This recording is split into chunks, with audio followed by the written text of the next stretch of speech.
Olá, seja bem-vindo a este canal, seja bem-vinda. Se você não for inscrito ou inscrita, convidamos você a se inscrever, também deixa seu like. Nós estamos lendo o primeiro livro de Reis. Tá? Se você quiser acompanhar, basta você clicar, acionar ali o sininho para receber as próximas notificações das próximas postagens. Tá? Então, nesse momento, sem delongas, vamos para o conteúdo de hoje.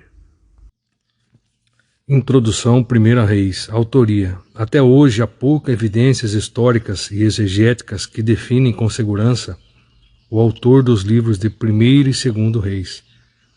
A tradição judaica atribui o livro ao profeta Jeremias. É bem evidente, entretanto, que o autor se valeu de fontes históricas para a compilação do livro. E o último capítulo de 2 Reis apresenta fortes indícios de ter sido escrito por alguém que viveu na Babilônia e não no Egito, onde exatamente o profeta Jeremias passou seus últimos dias. Propósitos. 1 e 2 Reis, como ocorre com os livros de 1 e 2 Samuel e 1 e 2 Crônicas, formavam originalmente um só sefer, rolo, livro, isto é, uma só obra literária, que na tradição hebraica é simplesmente chamada, entre aspas, Reis. A divisão dessa obra em 2 livros foi introduzida pelos tradutores da Septuaginta, 70, abre parênteses, a mais antiga tradução grega do Antigo Testamento, fecha parênteses.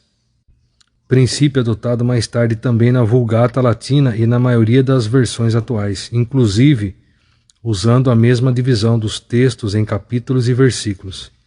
Em 1448, a divisão em 2 seções também surgiu nas cópias manuscritas hebraicas e a divisão foi mantida nas edições posteriores do texto hebraico.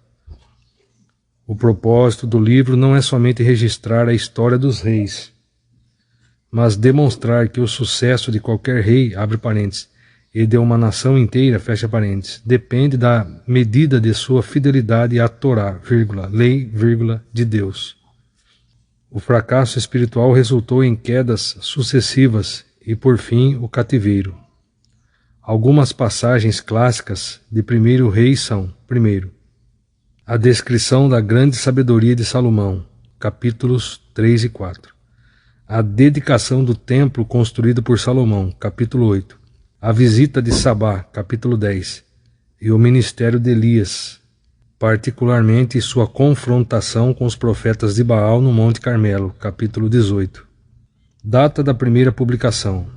Seja quem for o autor de 1 e 2 Reis, fica claro que tinha grande conhecimento da Torá, vírgula, lei de Moisés, especialmente o livro de Deuteronômio, como era típico dos grandes profetas de Yahvé, e é evidente que usou uma variedade de fontes documentárias para compilar sua história da monarquia, como, por exemplo, os registros históricos de Salomão, os registros históricos dos reis de Israel e os registros históricos dos reis de Judá.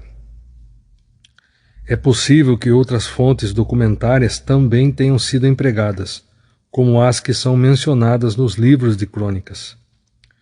Alguns estudiosos calculam a data da primeira publicação dos livros de Reis no período subsequente à libertação de Joaquim da prisão, isto é, por volta de 562 a.C., e antes do fim do exílio babilônico, em 538.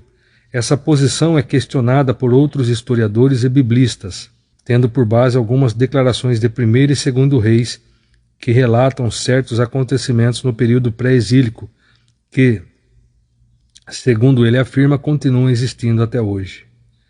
Ou seja, até a data em que o livro estava sendo escrito.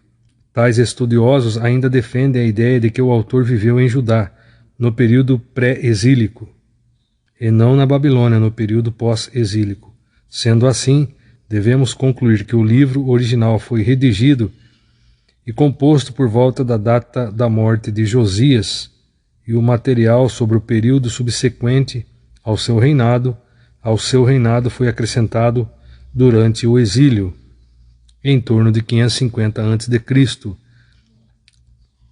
Embora esse conceito de uma, abre aspas, edição revista e atualizada, fecha aspas, seja possível, baseia-se principalmente nas declarações constantes no texto que expressam a atualidade dos registros da época até o dia de hoje.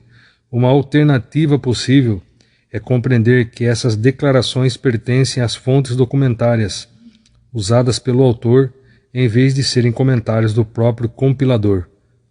Uma análise comparativa dos textos bíblicos de 2 Crônicas 5:9 e 1 Reis 8:8 leva ao entendimento de que tal proposta de conclusão é legítima. O livro de Crônicas é por excelência uma obra pós-exílica. Contudo, a redação da declaração a respeito das varas utilizadas para o transporte da Arca da Aliança, elas estão lá até o dia de hoje. É a mesma expressão registrada nos livros de Reis e Crônicas. Portanto, é bem possível que o cronista estivesse apenas reescrevendo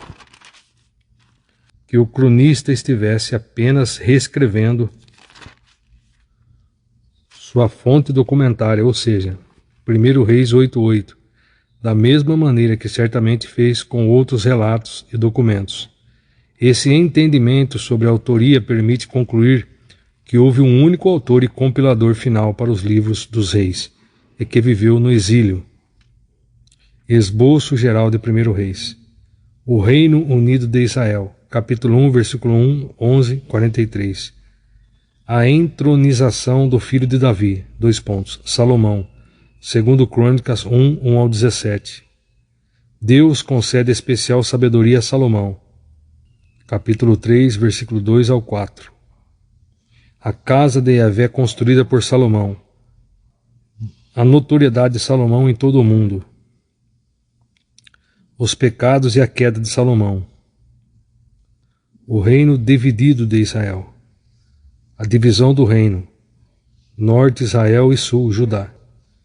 O reinado de Jeroboão em Israel. O reinado de Roboão em Judá. Capítulo 14, versículo 21 ao 31. O reinado de Abias em Judá, capítulo 15, versículo 1 ao 8. O reinado de Asa em Judá, capítulo 15, versículo 9 ao 24. O reinado de Nadab em Israel, capítulo 15, versículo 25 ao 31. O reinado de Baasa em Israel, capítulo 15, versículo 32, 16 e 7. O reinado de Elá em Israel, capítulo 16, versículo 8 ao 14. O reinado de Zinri em Israel, capítulo 16, versículo 15 ao 20. O reinado de Onri em Israel, capítulo 16, versículo 21 ao 28. O reinado de Acabe em Israel, capítulo 16, versículo 29 ao 22. O reinado de Josafá em Judá, capítulo 22, versículo 41 ao 51. O reinado de Acazia em Israel, capítulo 22, versículos 52 ao 54.